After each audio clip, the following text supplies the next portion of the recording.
Monsieur Blaise Goumou, venez à la barre.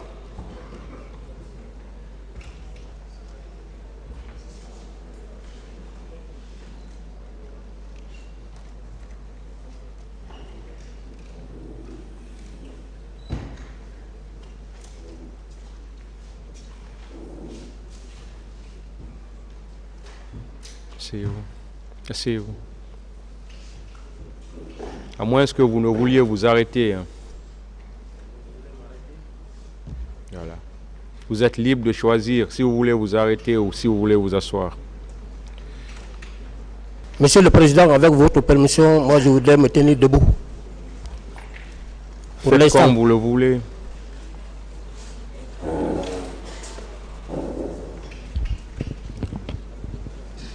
Lors de votre dernière comparution à la barre de ce tribunal, les faits pour lesquels vous comparaissez, vous avez été notifiés. Et à la question de savoir si vous les reconnaissiez, vous avez dit non. Est-ce que c'était ça? À la question de savoir si vous les reconnaissiez, vous avez dit non. Oui, j'ai dit non. Alors, vous avez la parole pour dire au tribunal tout ce que vous savez dans cette affaire. Merci, Monsieur le Président. Merci, honorable assesseur, de m'avoir donné la parole ce jour à l'effet de donner ma part de vérité dans cette affaire relative aux événements du 28 septembre 2009 survenus au stade du même nom. Monsieur le Président, je voudrais aussi saisir cette opportunité pour rendre gloire à Dieu de m'avoir laissé le souffle pour connaître ce jour, pour que je sois à mesure de donner ma part de vérité. En toute sincérité, Monsieur le Président, si Dieu ne m'avait pas donné le souffle pour connaître ce jour, je serais véritablement un perdant.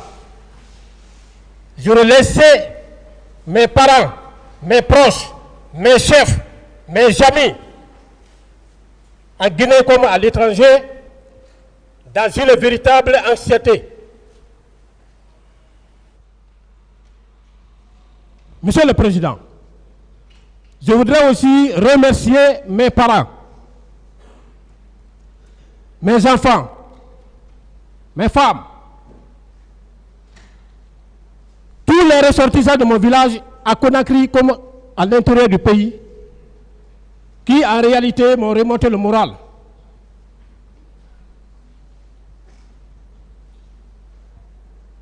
Je suis frustré, je suis déçu. Je ne m'attendais pas à être dans cette situation aujourd'hui. Je vais vous le développer, Monsieur le Président. Monsieur le Président, honorable assesseur, je voudrais aussi remercier Monsieur le Président de la République en toute sincérité, qui a eu le courage d'ordonner à ce que ce procès ait lieu. Je remercie également Monsieur le ministre de la Justice, garde des Sceaux. Il est vraiment un ministre des droits de l'homme qui a su mettre en exécution la politique pénale du gouvernement. Monsieur le Président, depuis le 28 septembre 2022, je suis installé dans le box des accusés. J'ai beaucoup entendu, j'ai beaucoup vu, j'ai beaucoup compris. Ce qui m'amène d'ailleurs, Monsieur le Président, à articuler mes moyens de défense autour de 4 points. Le premier point, je parlerai de moi. je parlerai de ma personnalité, je parlerai de mon parcours académique militaire. Je ne le fais pas pour me lancer des fleurs, mais je le fais parce que j'ai vu qu'il y a eu des propos de nature à désorienter votre tribunal sur le plan militaire. Ça ne marchera pas. Je serai très clair pour vous donner tous les détails qu'il faut. Mais d'ores et déjà, Monsieur le Président, soyez rassurés que ce procès, les Guinéens n'allaient même pas y penser. On n'allait pas penser à un procès issu du 28 septembre.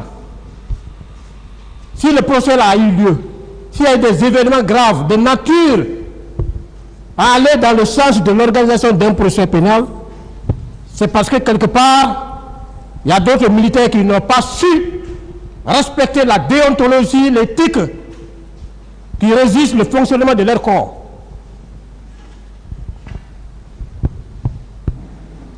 C'est pourquoi j'ai dit que j'ai remercié M. le Président de la République. Je suis très content de lui. Aujourd'hui, l'homme qu'il faut à la place qu'il faut. Deuxième point, j'essayerai de prendre le contre-pied de toutes les contre-vérités qui ont été articulées contre ma personne par le commandant Toumba lors de son passage par devant votre tribunal, Monsieur le Président.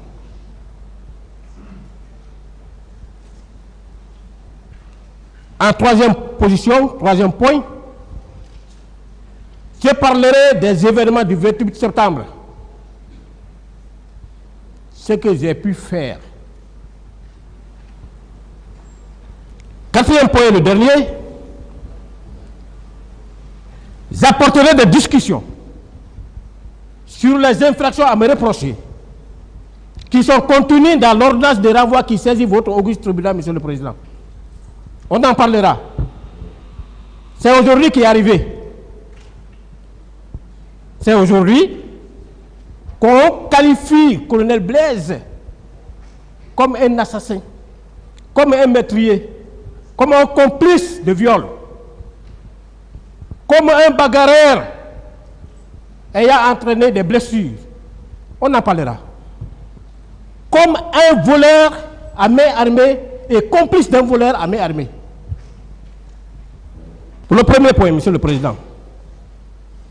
S'il vous plaît, les techniciens n'ont pas pu, ce qui sont là pour l'électrification. Bon.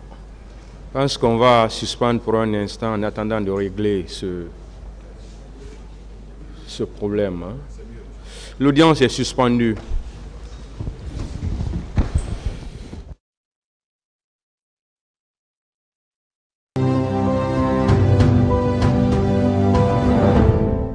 Monsieur Blaise Goumou, venez à la barre, s'il vous plaît.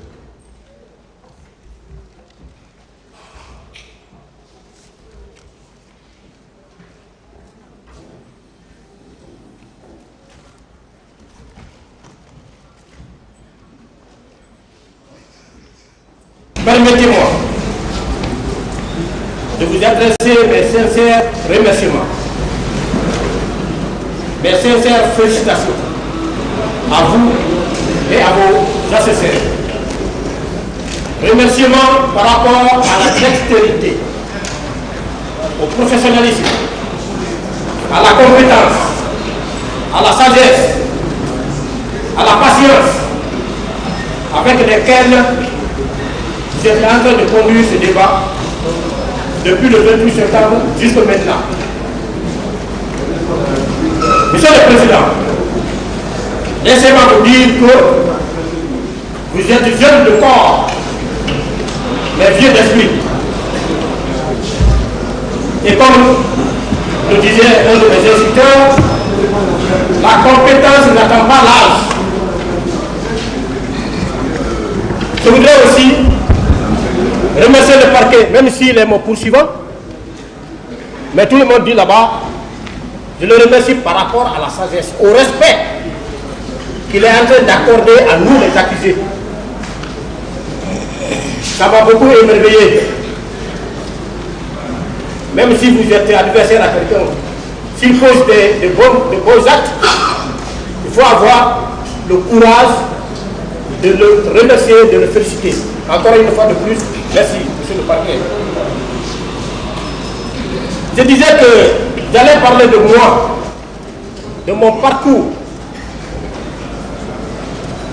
Monsieur le Président, le colonel Blaise qui comparaît par devant votre juridiction a été incorporé dans l'armée guinéenne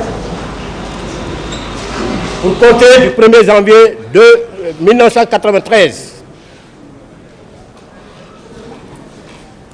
De 1993 jusqu'à 1994, j'étais dans les centres d'instruction pour faire ma formation commune de base. Après la formation commune de base, suite à un test organisé par l'état-major de la gendarmerie nationale dans le cadre du recrutement du personnel de la gendarmerie, eh bien, j'ai été admis pour prendre part à la formation des élèves gendarmes à Sonfonia en 1994. 1995, fin de formation, prestation de serment à la Cour d'appel de Conakry pour être installé dans les fonctions de gendarme titulaire. 1998, suite à un autre test national, j'ai été admis pour la formation des officiers de police judiciaire. Et là, c'est là-bas où j'ai été repéré par mon directeur de stage qui m'a invité personnellement chez lui et a mis sa main sur ma tête pour me dire qu'il me bénissait parce qu'il a compris que je suis un élève qui est prêt à aller de loin. Il m'a donné des sages conseils par rapport à la gendarmerie, que la gendarmerie c'est un métier, il faut connaître. 1998, formation officier de police judiciaire terminée, habilitation donnée, j'ai été muté dans les escadrons de gendarmerie mobile. 2003, j'ai passé un concours national pour aller à l'académie militaire, où j'ai passé 3 ans, 7 mois, pour y sortir au grade de sous-lieutenant. 2007, j'ai bénéficié d'une bourse pour la formation du cours d'application des officiers de gendarmerie à vocation régionale à Dakar. C'est là aussi que j'ai compris réellement les attributions de la gendarmerie nationale. C'est là où j'ai parfait ma connaissance en matière de gendarmerie nationale. Parce que j'ai été envoyé à la compagnie de gendarmerie nationale de Thiès pour les travaux pratiques. De là, j'ai été envoyé à la préfecture de Thiès pour un stage en administration territoriale.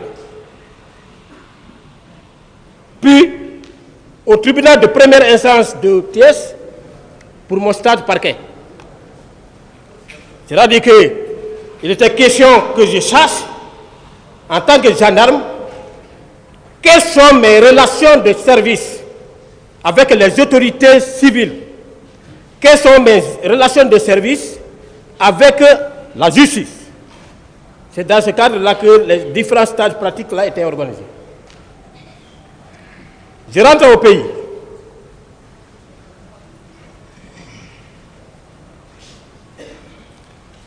En 2010, j'ai été admis au cours de commandement au camp Al-Faya, formation des commandants d'unité.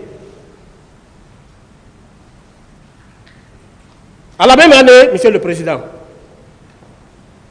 j'ai bénéficié d'une bourse pour l'Académie internationale d'application des lois au Botswana, où j'ai bénéficié de la formation par rapport à la gestion d'une scène de crime. Des cours relatifs aux techniciens d'identification criminelle. Des cours de renseignement. Des cours de DEA dispensés par les Américains. Je rentre au pays et je vous dis qu'aujourd'hui je suis très à l'aise, je suis très content. Monsieur le Président, c'est ma première fois. Parce que j'ai toujours évolué à la sourdine, à l'oubliette.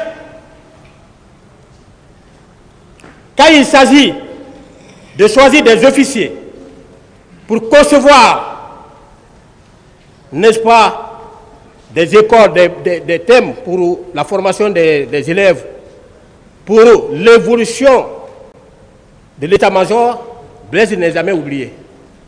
Mais quand il s'agit de la distribution des postes de commandement, je n'ai jamais eu l'opportunité de m'exprimer, de partager ma connaissance, mes expériences.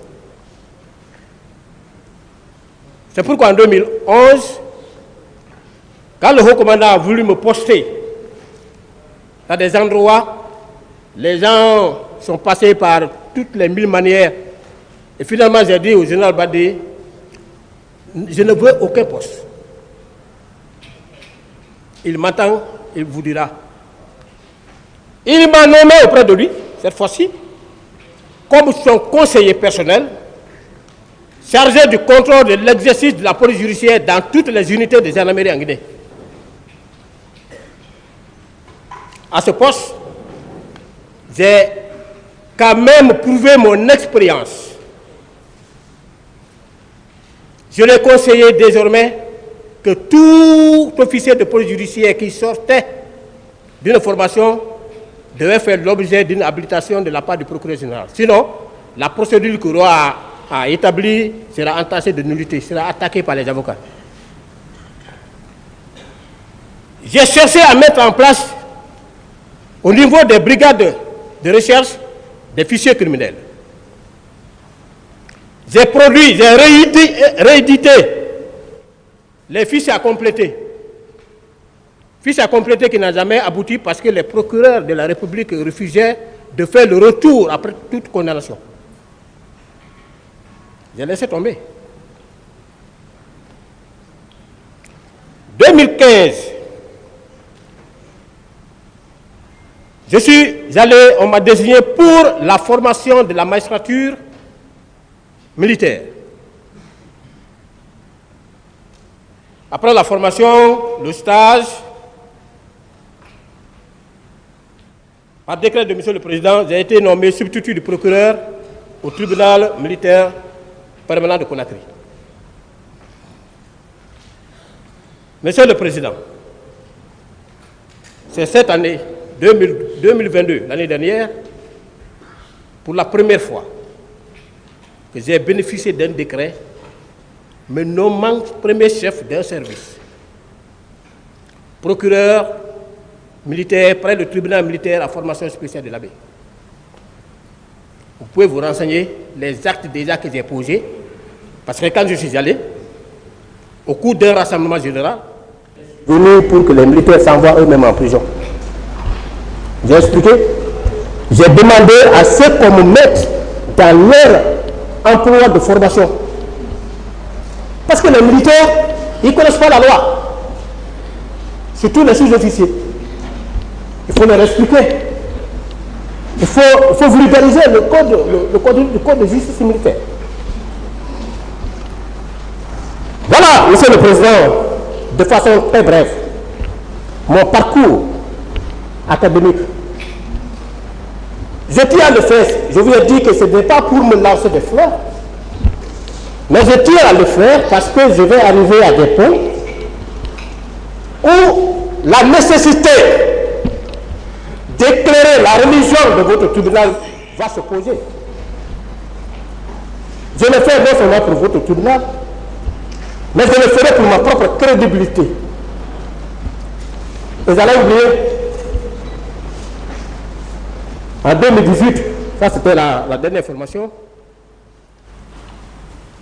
j'ai bénéficié d'une bourse pour mon cours d'état-major en République du Gabon, où j'ai été élu par mes pairs président de la promotion. Pendant que je suis en train de vous expliquer comme ça, les Ivoiriens, les Gabonais, les Congolais et partout ailleurs sont en train de me regarder. C'est pourquoi je n'ai pas droit à mentir. Je n'ai pas droit à passer à côté. J'ai l'obligation de parler de la déontologie de mon métier. Je vais y arriver.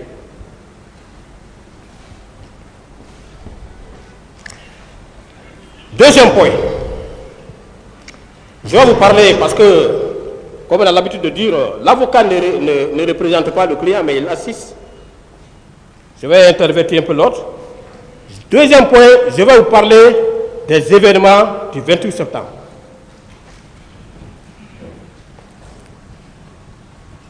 Monsieur le Président, comme je venais de vous dire tantôt,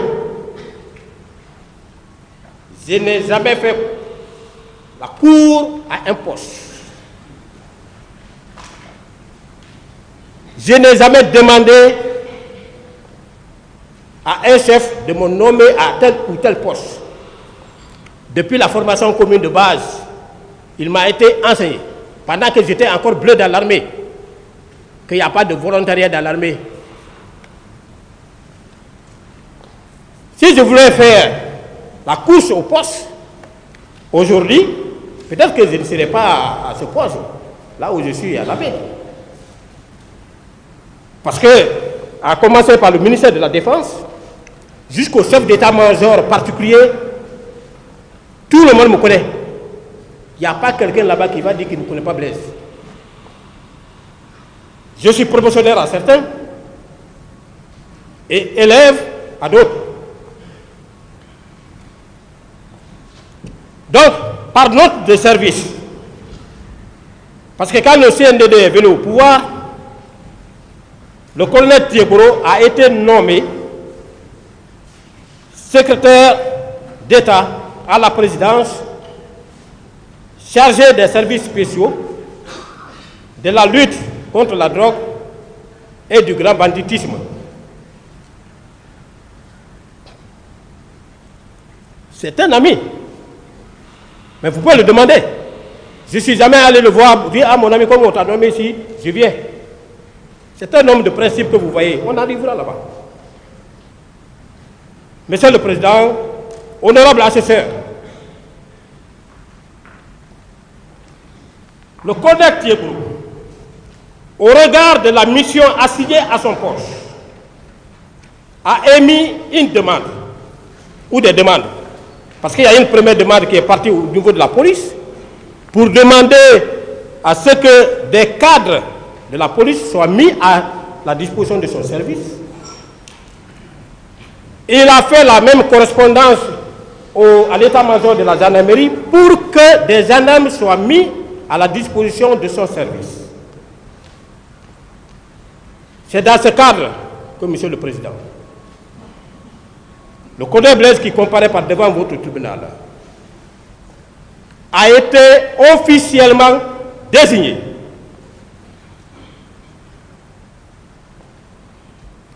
et en toute sincérité, en toute honnêteté, avant de partir, j'ai été entretenu par le général Bardé qui m'a dit, regardez un peu la liste des policiers désignés pour les services spéciaux. Ce ne sont que des grands commissaires de police. Donc, je ne veux pas me permettre d'envoyer des gens qui ne maîtrisent pas l'éthique et la déontologie de la gendarmerie, qui n'ont pas de niveau, qui ne sont pas titulaires au diplôme d'officier de police judiciaire. Il a fait sa liste, et là, c'était vraiment des cadres. Vous partez, mais vous êtes gendarme et vous resterez gendarme. Vous partez pour des enquêtes vous partez pas pour être élément de la garde présidentielle. Ce n'est pas parce que vous êtes à la présidence que vous allez être élément de la garde présidentielle. On est parti. Nous avons été reçus par le colonel Thibault. Il nous a briefé. Il a demandé à chacun comment nous comptons travailler.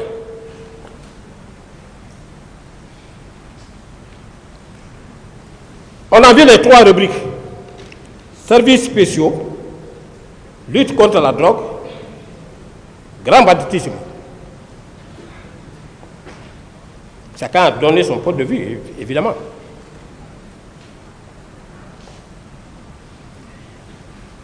Est-ce que, en luttant contre la drogue, on va rester assis au salon pour qu'on vienne vous dire que voilà le trafiquant de drogue? Est-ce qu'on va rester au salon pour dire que voici les grands bandits qu'on a appréhendés? On s'est plongé dans les grandes attributions, dans les grandes missions de la gendarmerie nationale.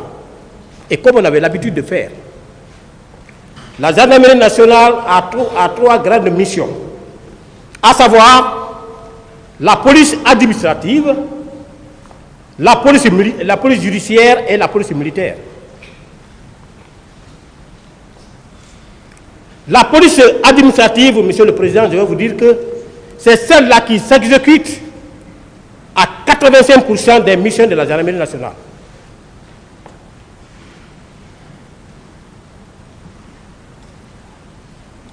Si vous maîtrisez, la population va dormir. On s'est plongé dans le contexte des ratios. Même vous, les magistrats, on parle des ratios sur vous. Je pense qu'un magistrat, pour 10 000 habitants, si je ne m'abuse. Mais nous, un gendarme pour 150 à 160 habitants. Ça, c'est des études de haut niveau. Alors, la police administrative. Parce que j'ai entendu ici que les éléments de Thibault étaient partis au stade. Je suis en train de partir petit à petit comme ça pour que je puisse aboutir à la mission par laquelle nous sommes allés au stade. Si vous prenez la police administrative, vous comprendrez qu'il y a 2 rubriques. Il y a la mission de sécurité publique générale et la mission d'ordre général. La mission de sécurité publique générale, c'est celle-là qui consiste à la protection des personnes et leurs biens, à la sécurité des citoyens, à l'alerte. Et pour parler de la sécurité des personnes et leurs biens, à la protection, il faut faire allusion à la surveillance du territoire, à la visite des secteurs. La mission d'ordre général, c'est celle-là qui est confiée aux unités des gendarmeries mobiles en cas de manifestation pour le maintien de l'ordre public. Monsieur le Président, les services spéciaux, antidrogue, grand banditisme,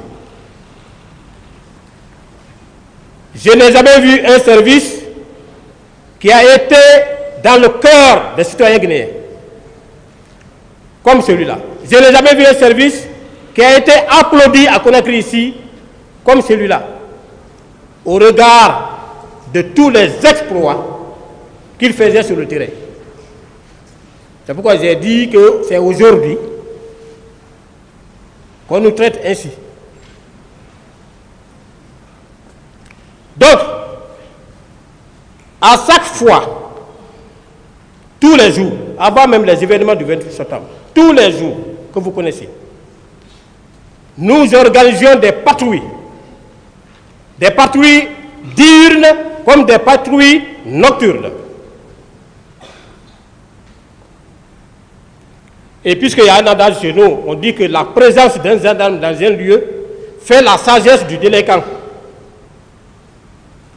Voilà ce qui motivait nos patrouilles. Dire. Il fallait faire remarquer la présence, notre présence, dans tous les quartiers de Conakry. Ça, c'est un. Deuxièmement, procéder à l'identification des différents accès aux différents points compliqués. Pour que ces coins compliqués-là soient visités la nuit.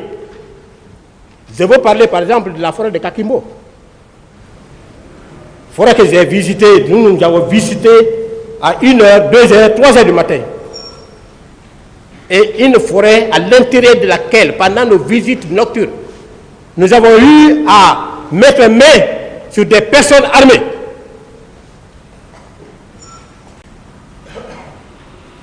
À Kakimbo, on a fait. À Kokoba, on a fait. Où d'abord il y a eu un échange de coups qui a porté atteinte même à un de nos éléments.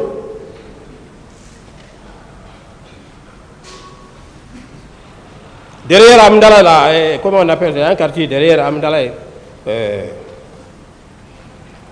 j'ai oublié son nom. Nous sommes intervenus là.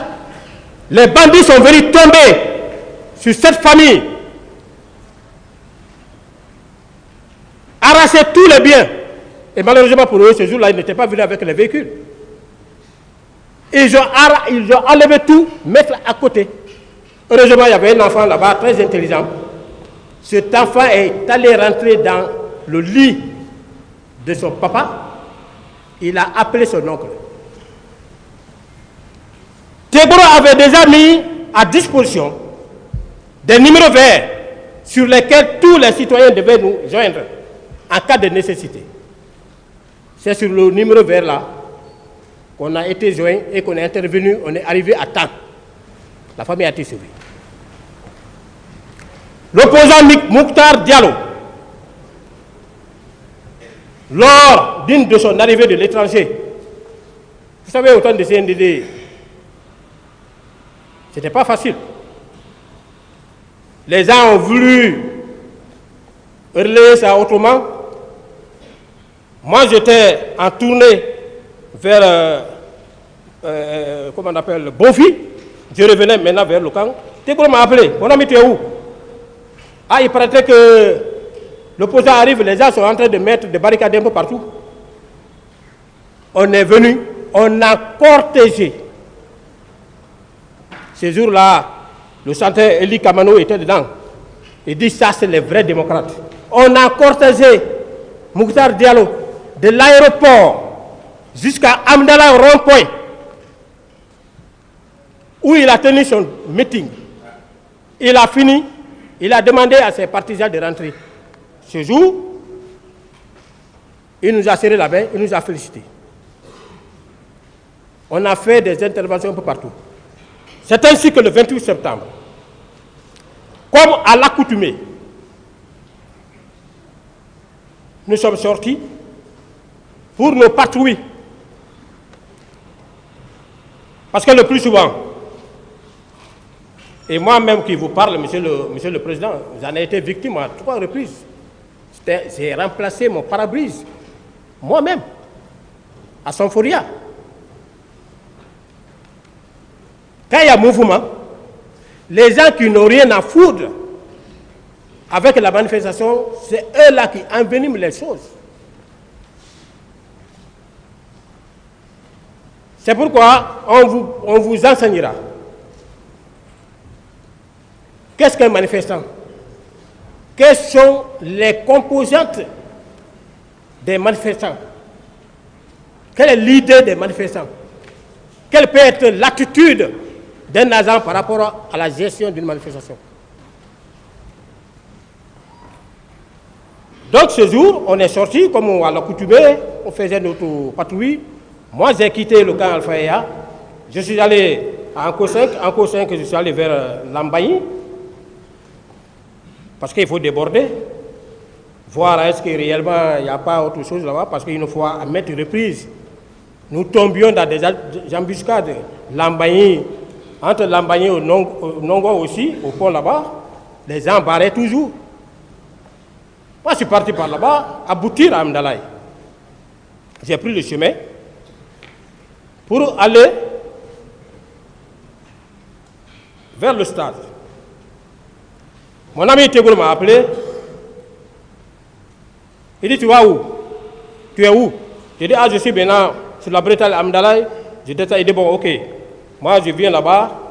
Je vais sensibiliser les gens là pour que, dans la mesure du possible, qu'ils acceptent de reporter même demain ou après-demain. Et on peut même encadrer leur meeting. Je leur dis, mais les gens que je vois, ils sont très nombreux. Hein. Cette fois-ci, là, ils sont très nombreux. Il m'a dit, mais moi, je ne viens pas pour la guerre. J'ai dit, tu as raison. Comme ça, c'est quand même un monsieur à féliciter. Il a dit certaines choses ici, ça, c'est de la réalité. Tébro est allé au stade. Je suis allé effectivement, je l'ai trouvé là-bas, mais sous un applaudissement qui ne disait pas son nom. Mais vous savez, il était comme ça au milieu de la foule. Alors il parlait, mais ceux qui étaient un peu au-delà de cette foule n'entendaient pas. C'est ainsi qu'il est monté sur un pick-up. Il a commencé dès qu'il est monté, les gens l'ont vu, les gens ont commencé à applaudir. Donc, alors, il y a eu un groupe qui quittait vers Madina pour déferler vers le stade. À partir de là, les policiers, il y a un policier qui a lancé des gaz. Vous savez, les manifestants, si vous lancez des gaz, pendant qu'ils ne se comportent pas de façon illégale, il va réagir. C'est en ce moment pour répondre aux policiers, alors les gens ont lancé des cailloux. Les cailloux sont venus vers Tiburo et on l'a même dissuadé de continuer. Donc il est descendu, il est parti vers, c'est ce que me disait la fois dernière, il est parti vers les leaders pour les sensibiliser afin qu'ils puissent aller sensibiliser leurs militants pour un report éventuel. Pas une interdiction, mais pour un report éventuel. Il est parti. Alors, pendant que je cherchais même à récupérer mes hommes, on est resté là. Ça, je vous assure, Monsieur le Président, jusqu'au jour d'aujourd'hui, quand je pense à ça, j'ai ce remords là sur ma tête. Parce que c'était ma première fois, encore une fois de plus, ma première fois, même pendant que j'étais dans les escadrons. Là, je faisais le maintien d'ordre dans les escadrons. Même pendant que j'étais là-bas, c'était ma première fois de me croiser sur un lieu de manifestation avec les bérets rouges de la garde présidentielle. J'ai regretté dans ma vie, jusqu'au jour d'aujourd'hui, je regrette. Parce qu'ils sont venus huer nos efforts.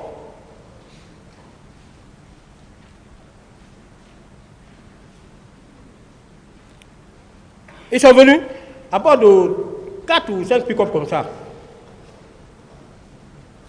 Ils sont descendus. C'est Toumba qui était devant. Toumba est descendu. Quand il est descendu, il s'est arrêté comme ça. Les autres sont descendus, ils l'ont encerclé.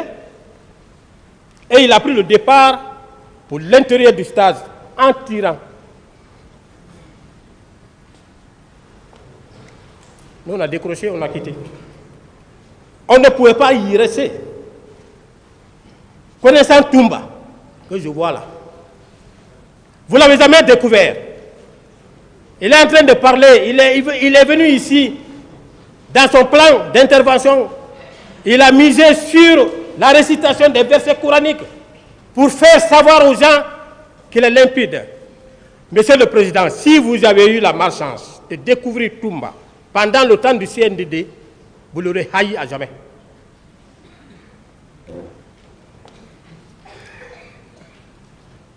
Moi, il a dit la fois dernière ici qu'il ne m'a jamais connu. Et il ne pouvait pas me connaître. Il ne pouvait pas me connaître parce que je ne posais aucun acte de nature à attirer l'attention des gens vers moi. Je logeais à Koloba. Moi, quand je quitte le service, à la maison, parfois même je prenais le taxi, je viens. Et quand je viens, je suis au bureau. Donc, on s'est retiré. On s'est retiré. Dans l'armée, il y a ce qu'on appelle le repli tactique. On ne pouvait pas parler à Toumba. Regardez le scénario qui vient de se passer tout de suite.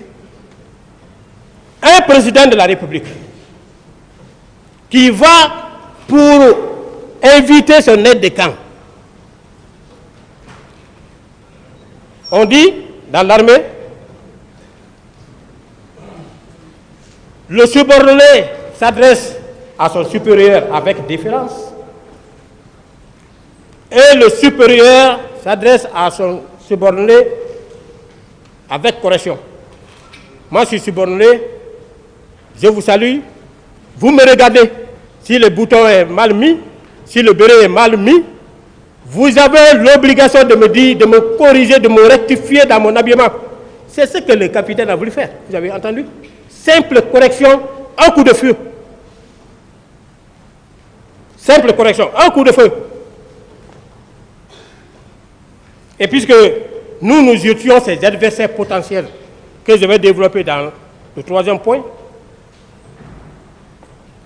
j'étais avec les élèves gendarmes, les enfants d'autrui, je ne pouvais pas les sacrifier. J'ai militairement réfléchi. On a quitté, nous sommes allés au camp. Étant au camp, vers le soir même, j'ai suivi à la radio le témoignage de Jean-Marie Douré qui félicitait le colonel Tebro. Il a dit que c'est grâce au colonel Tebro qu'il a eu la vie chauve avec Dalain et Sidia. J'ai dit, ah. Donc, Monsieur le Président,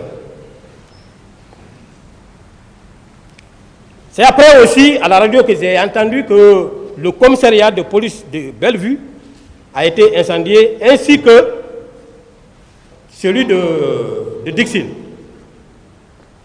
2 jours après,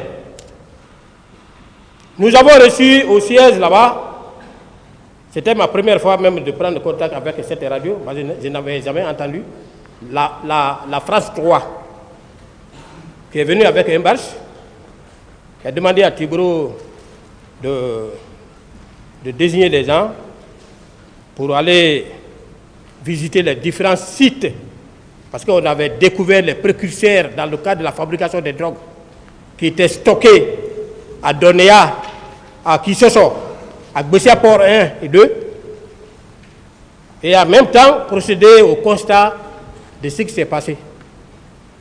C'est ce jour-là, pendant notre tournée, que j'ai pu voir effectivement que Dixine était brûlé. Bellevue aussi était brûlé. On a trouvé quelques policiers là-bas qui ont donné des explications. Et puis on est parti à Bessia port 1, port 2, qui se sort. Comme il faisait un peu tard, on n'a pas pu faire le déplacement vers Doty. Voilà, Monsieur le Président. En petits mots, en résumé, pourquoi Boum Blaise s'est retrouvé ici. Et en réalité, ma présence au stade est un cas. Mais poser des actes répréhensibles en est un autre.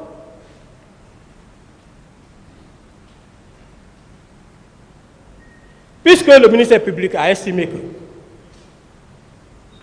pendant que j'étais là-bas, j'ai tué. On arrivera là-bas pendant la discussion sur les faits. Mais pourtant,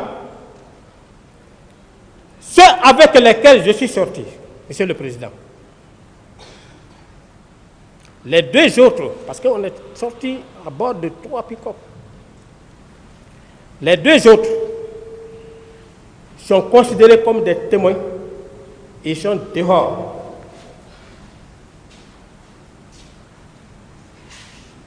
Les deux autres avec lesquels je suis sorti, dans leur témoignage, dans leur déposition, personne n'a parlé de moi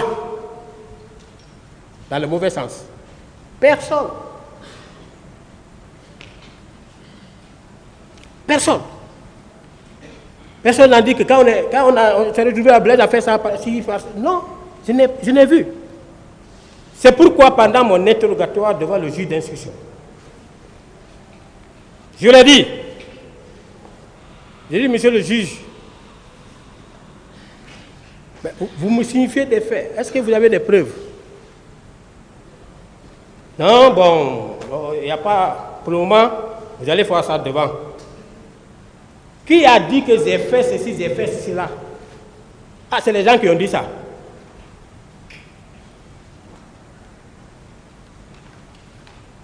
D'accord. Il n'y a pas de souci. Pourtant, la preuve en matière pénale est très importante dans la mesure où elle jalonne le procès pénal depuis l'enquête préliminaire jusqu'au jugement définitif. La preuve représente ce que vaut le sang dans le corps de l'être humain.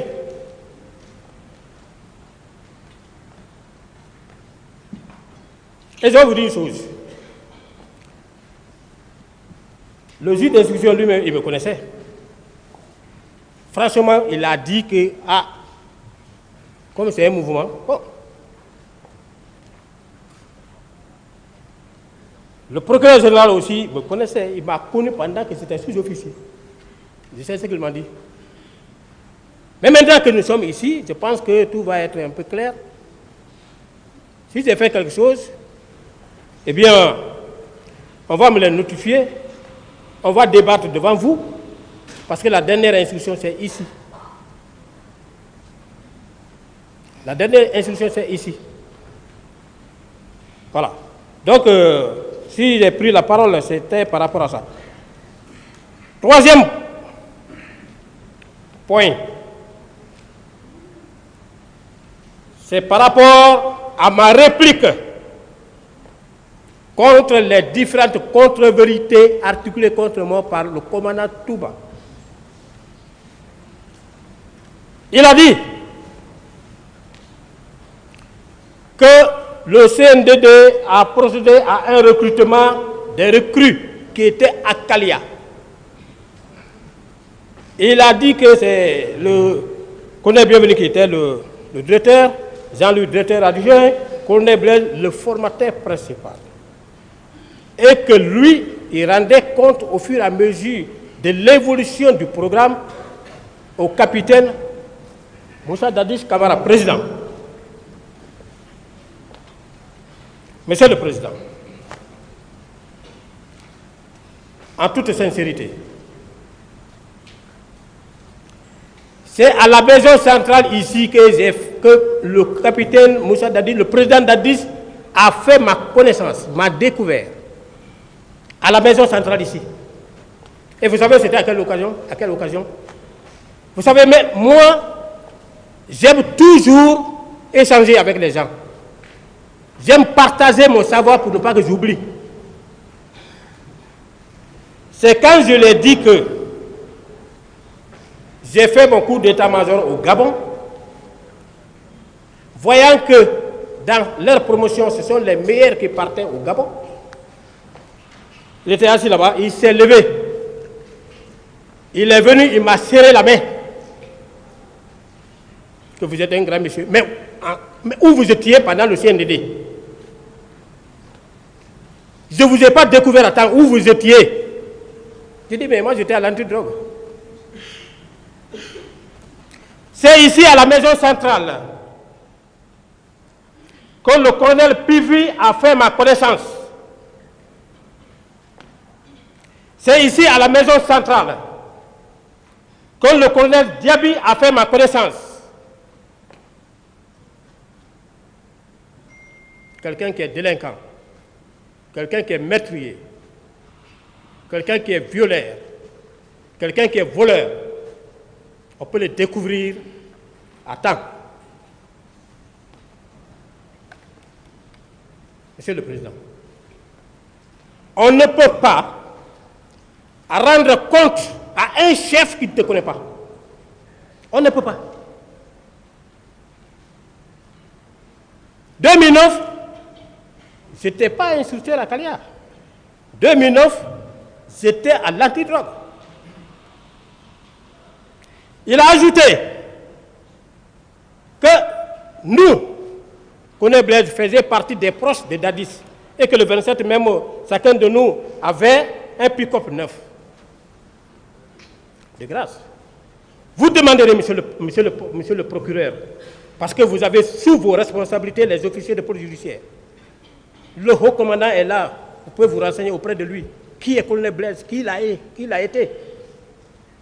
Je n'ai jamais eu un véhicule de commandement au temps du CNDD. J'étais qui pour avoir un véhicule de commandement? Il dit que j'étais proche au président Dadis. J'avais quelle responsabilité à jouer? Quel poste de responsabilité que j'ai bénéficié, monsieur le Président? Quel poste de responsabilité? Alors qu'il y avait mes amis là-bas. Je suis un officier aguerri. On ne blague pas à la présidence. Quand tu n'es pas connu là-bas, tu ne dois pas t'approcher. Si tu t'approches, si on met quoi que ce soit sur toi, c'est toi qui auras cherché. Blaise Goumou a été toujours à lui-même.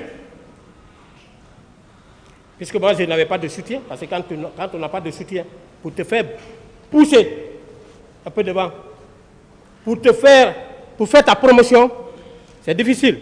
Mais comme j'ai compris tôt, pour avancer en grade, j'étais obligé de m'arranger parmi ceux-là qui optaient pour la formation.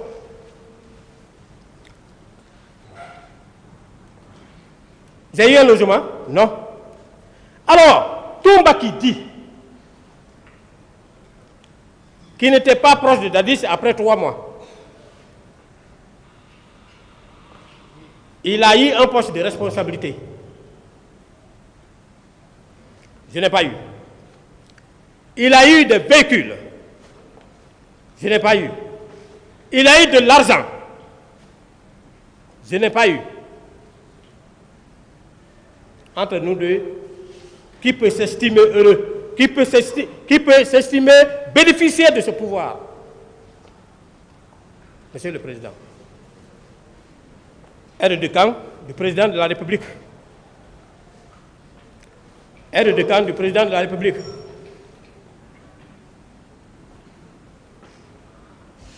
Qui a joué un rôle qui a dépassé ses prérogatives. Un aide de camp est subordonné à un commandant de la garde présidentielle. C'est pourquoi, pendant le passage du président Dadis, je tombais de nuit. C'est un homme de Dieu. Sinon, on l'aurait éteint dès les premières heures. Quand l'aide de camp, il est aide de camp du président de la République. Il est en même temps commandant de la garde présidentielle. Mais le président n'a pas de chance. Un aide de camp, il a dit ici qu'il ne commandait que 32. Donc les éléments du salon. C'est-à-dire que les éléments de la garde rapprochés de monsieur le président de la République. Mais je ne cherche pas ailleurs. Je cherche des preuves dans sa propre déclaration. Il a dit qu'il avait reçu un compte rendu de la part de Begré, qui était le commandant de Koundara, que quelqu'un je veux parler de Bakambo, est allé arrêter 2 de ces éléments. Il a dit pourquoi tu as accepté, tu ne t'es pas référé. Un aide de camp, sa responsabilité ne va pas jusque là-bas. Le camp de Koundara, le camp Kaméen, le camp de Gir, au kilomètre 36, au Petit Palais, ce sont des échelons du 3e, c'est-à-dire que ce sont des échelons éloignés, qu'on appelle le 3e échelon de la garde présidentielle, qui relève de la responsabilité exclusive du commandant de la garde présidentielle. Mais lui, il commandait tout ça là. Premier échelon, ce sont les éléments du salon qui assurent la garde rapprochée de M. le Président de la République. Deuxième échelon, ce sont les éléments là qui contrôlent les différentes issues du camp. Vous ne pouvez pas rentrer au camp tant que vous ne soyez contrôlé par ces éléments qui sont dans les différentes portes. Troisième échelon, ce sont les différentes positions dont je viens de faire allusion. Si vous prenez par exemple le GIR, Monsieur le Président, il commandait le GIR. Et le GIR contrôle le barrage Kaka. C'est-à-dire qu'aucun convoi ne pouvait venir de Kindia pour Conakry, pour le camp Alpha, tant que lui-même ne soit informé.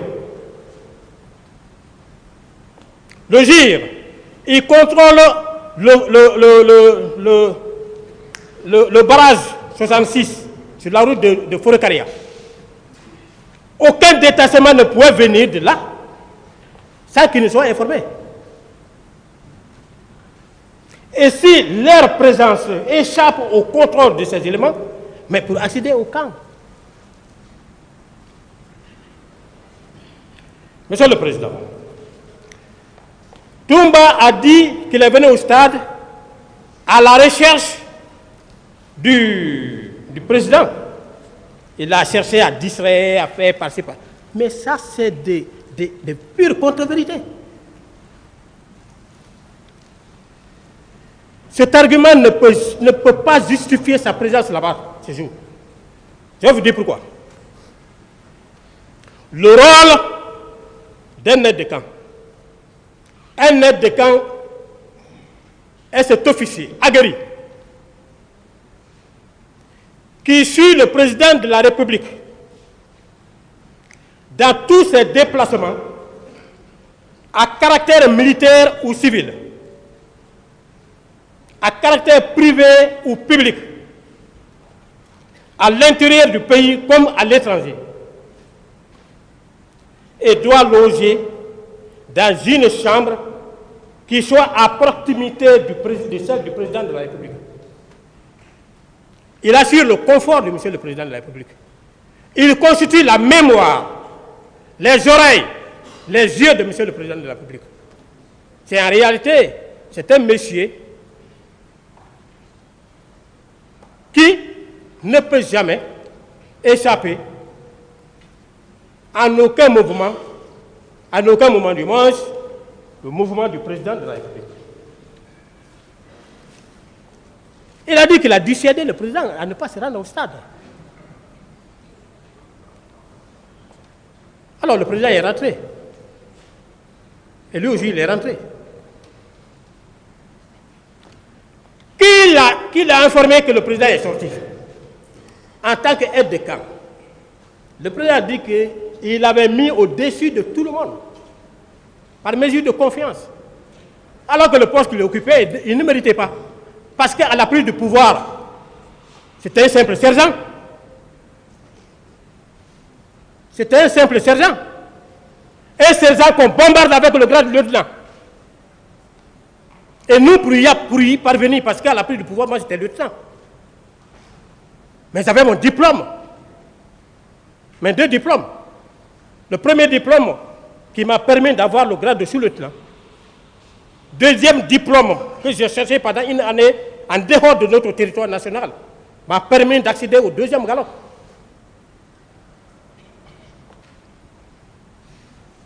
Il va On le bombarde de lieutenant. Aucune formation. Il n'a même pas le CAT1.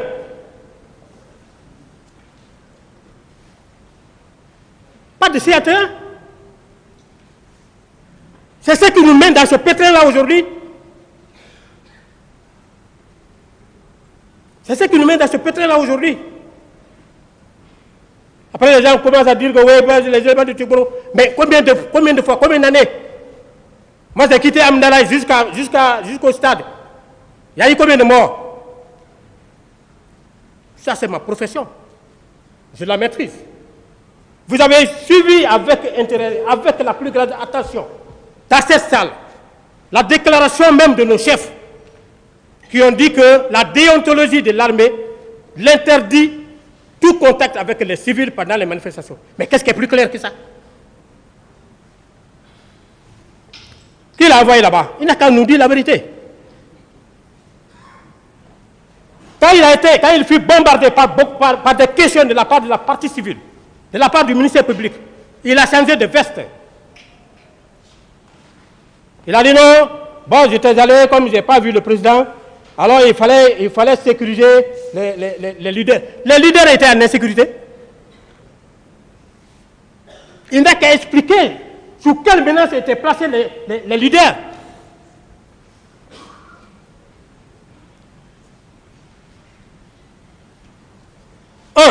Deuxièmement, est-ce que les institutions républicaines étaient menacées? Est-ce que les manifestants marchaient en direction de la présidence? Mais ils marchaient au sens opposé. Quitter stade ici jusqu'à la présidence, ça fait plus de 10 km. Est-ce que la présidence était menacée pour qu'ils décrochent ces éléments pour venir? Monsieur le Président, il faut qu'on soit sincère. Il faut que les gens soient sincères. Le pays a besoin de nous tous. L'armée guinéenne, c'est une grande armée. Elle ne doit pas être reprochée de ce genre de faits aujourd'hui. Est-ce que les manifestations ou la manifestation ce jour-là avait entraîné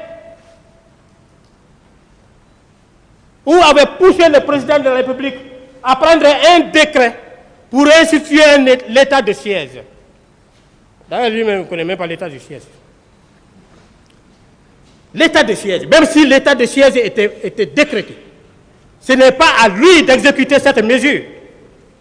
Il appartenait l'honneur au chef d'état-major général des armées d'exécuter la mesure, et c'est lui qui pouvait articuler son armée pour l'exécution de la mesure.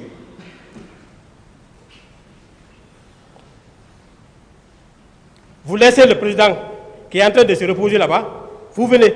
Après, il fait croire aux gens que ce sont les proches de Dadis, de Blaise Goumou, qui ont cherché à faire le pouvoir et à défaire ce même pouvoir.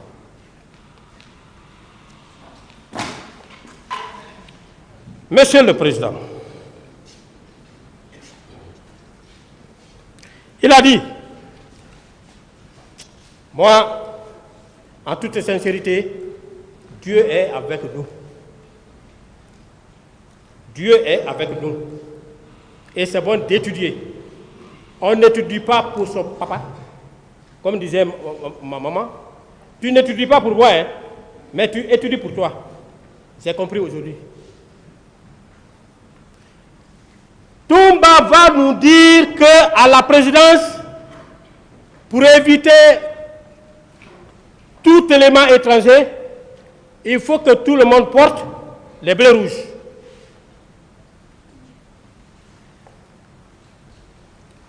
Que tout le monde porte les bleus rouges. Il a dit à mon chef a répliqué. Il est venu, il nous a informé. Tu as vu ce que tu m'as dit? Qu'on doit porter les bleus rouges. Moi-même, j'ai répliqué. J'ai dit au colonel Tchoukourou, j'ai dit, vous avez bien fait de refuser. Nous ne faisons pas partie de l'effectif de la garde présidentielle.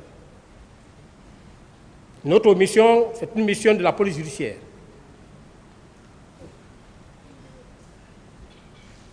Un. Deuxièmement, si nous portons les bérets rouges à la présidence, parce que moi je voyais le comportement de la garde présidentielle, qui partait tomber sur les gens. Plus de 24 véhicules qu'on a récupérés dans les mains des éléments de Toumba. Moi, j'ai dit que je ne porte pas, parce que, heureusement, je venais fraîchement de Dakar, où dans les cours de la police militaire, on m'a enseigné les différentes infractions d'ordre militaire qu'on voit aujourd'hui dans le code de justice militaire. Ces infractions, je les ai étudiées avant la création même du tribunal militaire à la République de Guinée ici. Si je mens, au sortir à la fin de ce procès, Monsieur le Président, je prendrai mon cahier, je viendrai le mettre devant vous. Et vous allez comprendre, vous allez comparer le contenu là au contenu du code de justice militaire. Si ce n'est pas de la même manière que c'est articulé, ne me crois plus.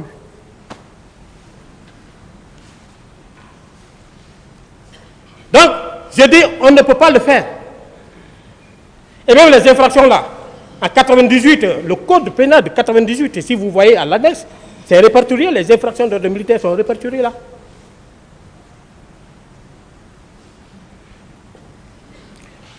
Je dis, si nous portons le blé rouge, Toumba que nous voyons comme ça là, il va créer autre chose, il va être reproché par le président Dadis, et il sera en mesure de dire que ce n'est pas seulement ces éléments qui portent les blés rouges. Et si nous portions les blés rouges, si nous avions accepté, nous avions été bénis, oui, comme il avait fini d'influencer tous les militaires du camp Al-Faya, il avait fini d'influencer même les chefs militaires, parce qu'il était proche du président. Vous l'avez écouté. Quand il est venu à l'état-major de la gendarmerie nationale, la manière dont il s'est comporté vis-à-vis du chef d'état-major de la gendarmerie nationale. Moi, je l'ai dit ce jour-là. Si moi j'étais chef d'état-major de la gendarmerie, il allait se retrouver dans la corde. Moi, c'est un gendarme. Hein. Et il y a un adage qui dit que le gendarme est un militaire à part entière. Le gendarme est un militaire particulièrement à part. Et c'est cette spécificité qui fait du militaire de la gendarmerie nationale un militaire d'élite. Il allait se retrouver dans la corde. Moi, je n'allais même pas demander l'avis du président. Moi, j'allais le mettre dans la corde. Il quitte là-bas. Il va voir un officier supérieur dans le but de récupérer ces éléments. Cet officier, le connaissant, a cherché à se faufiler. Il a appelé. Il a agenouillé un colonel. Il a dit, je ne cherche pas ailleurs, hein. Je développe ces idées. Il a agenouillé. Il dit qu'il a arraché ses galops et il a tiré en face. Voilà un monsieur qui dit, par devant votre auguste bar, auguste tribunal, qu'au moment où il venait au pouvoir, les militaires étaient incontrôlés. L'armée guinéenne était incontrôlée. Comparez ces agissements à ceux-là qu'il qualifie d'incontrôlés. Quelqu'un qui a déjà le pouvoir, qui constate que l'armée est incontrôlée, qu'est-ce qu'il pouvait faire? Proposer au président de la République de procéder à ce qu'on appelle la réforme de l'armée. C'est ce que le professeur est venu après tout. Hein. On a vu. Il a dit, un aide de camp, il détenait 4 grenades. La grenade n'est pas une dotation individuelle dans l'armée guinéenne. On donne la grenade pour des nécessités, pour des besoins. Surtout en guerre. Toi, tu portes. C'est pourquoi je dis que le président était en danger. Il le regrette aujourd'hui de ne m'avoir pas connu à temps. J'allais prouver, j'allais montrer mon expérience.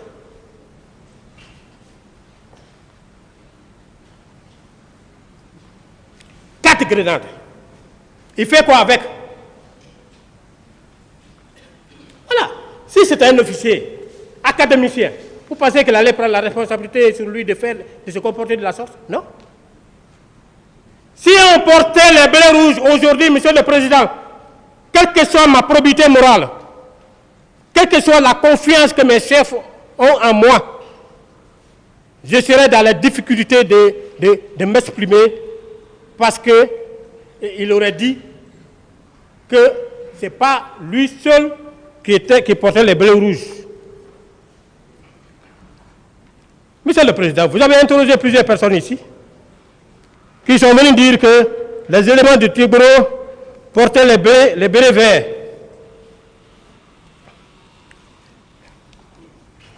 À commencer par Keïta. Keïta a dit. Et puis, Kalonzo a dit la même chose. Le président Dadis a dit la même chose. Hein? Pivi a dit la même chose. L'autre jour, on a exhibé ces photos qui ont été rejetées par ses avocats. Alors, je ne sais pas si Maître Ouri est là ou bien DS a une des questions de savoir, pendant la reconstitution des faits relatifs à l'attentat d'assassinat du président Dadis, qui a circulé dans tous les réseaux sociaux avant même notre interpellation, c'est à chose, à Bakambo. Il est en train d'être interrogé par le commissaire Massaré de l'antidrogue et il est cortégé par des éléments de l'antidrogue. Regardez leur habillement et comparez à ça. On a rejeté ça. Pourtant, c'est vrai. Ces avocats ont exhibé une photo dans laquelle le colonel Tigboro est arrêté avec son garde-corps en bleu rouge. C'est ce qu'on a pris comme preuve que les éléments de l'antidrogue portaient les bleus rouges. Mais c'est un ministre. Promenez-vous à travers Conakry, même à la douane ici, allez-y voir, est-ce que c'est les douaniers seulement qui gardent le directeur